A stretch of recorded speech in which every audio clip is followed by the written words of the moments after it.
bersama Kiai Haji Haris Hakam, Ustadz Agung Izul Haq, serta Bapak Ibu sekalian, segenap jamaah Masjid Al-Muhajirin yang insya Allah semuanya senantiasa dirahmati oleh Allah Subhanahu wa Ta'ala, juga segenap pemirsa Damai Indonesia TV One dimanapun Anda berada. Keadilan ini sangat dimiliki dan ingin dirasakan oleh siapapun. Seorang hakim, Allah Subhanahu wa Ta'ala berikan tanggung jawab dan amanah yang besar kepada mereka, sehingga kedudukan hakim itu teramat sangat strategis dan sangat urgent sekali, tetapi memiliki kedudukan yang mulia di sisi Allah Subhanahu wa Ta'ala, karena seorang hakim mengemban amanah Allah dan Rasulnya Nabi Muhammad SAW di muka bumi. Oleh sebab itu, seorang hakim harus memutuskan setiap keputusan yang dia sampaikan di dalam menentukan suatu hukum dengan seadil-adilnya, dengan mencontoh baginda Rasul Nabi Muhammad SAW. Dengan mencontoh baginda Rasul Nabi Muhammad SAW di dalam memutuskan satu keputusan hukum, maka saya yakin kualitas pengadilan dan wibawa seorang hakim itu dapat diperbaiki. Dan juga dengan kepastian hukum yang disampaikan oleh seorang hakim yang sesuai dengan Al-Quran dan hadis baginda Rasul Nabi Muhammad, ini akan meningkatkan kepercayaan masyarakat kepada pengadilan dan juga kepada para hakim. Dan yang tidak kalah penting, negara tetap bisa berjalan di atas dasar hukum, bukan di atas dasar kekuasaan. Bapak Ibu sekalian yang dirahmati oleh Allah Subhanahu wa Ta'ala, seorang hakim ini memiliki tanggung jawab yang berat. Makanya di dalam satu hadis baginda Rasul Nabi Muhammad SAW, di dalam hadis yang datang dari sahabat Abu Hurairah, Rasul mengatakan, "Man ju'ila qadiyan bainan nasi faqad tubiha bi ghairi sikin."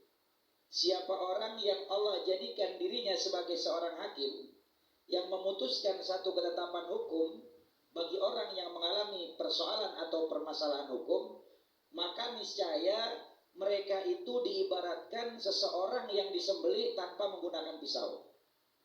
Maksudnya apa?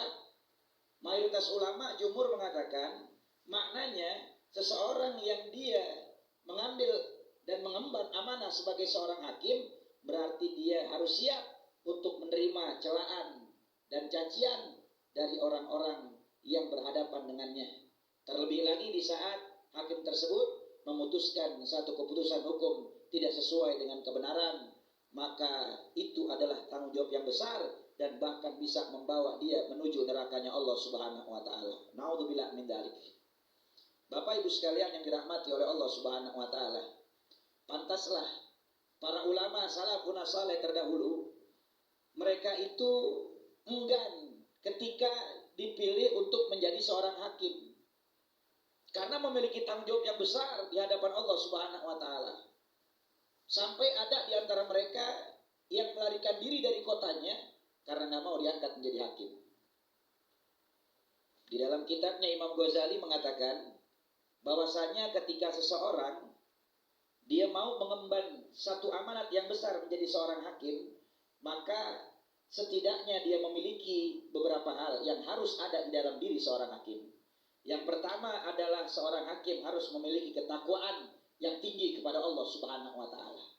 Betul-betul menjalankan perintah Allah, menjauhi larangan Allah Subhanahu wa Ta'ala, sehingga dia memiliki kualitas iman yang luar biasa, sehingga tidak mudah menyimpang dari sesuatu yang tidak dibenarkan di dalam syariat Allah Subhanahu wa Ta'ala. Lalu yang kedua, seorang hakim harus memiliki keteguhan hati, sehingga hatinya tidak mudah goyah ketika disodorkan kesenangan dunia, jabatan, kedudukan, popularitas, kesenangan, harta duniawi, maka dia tidak goyah karena dia punya keteguhan hati dan dia hanya menentukan satu keputusan hukum dengan apa yang disebutkan oleh Allah di dalam Al-Quran dan Rasulnya Nabi Muhammad SAW. Lalu kemudian yang ketiga, seorang hakim itu harus memiliki ilmu pengetahuan.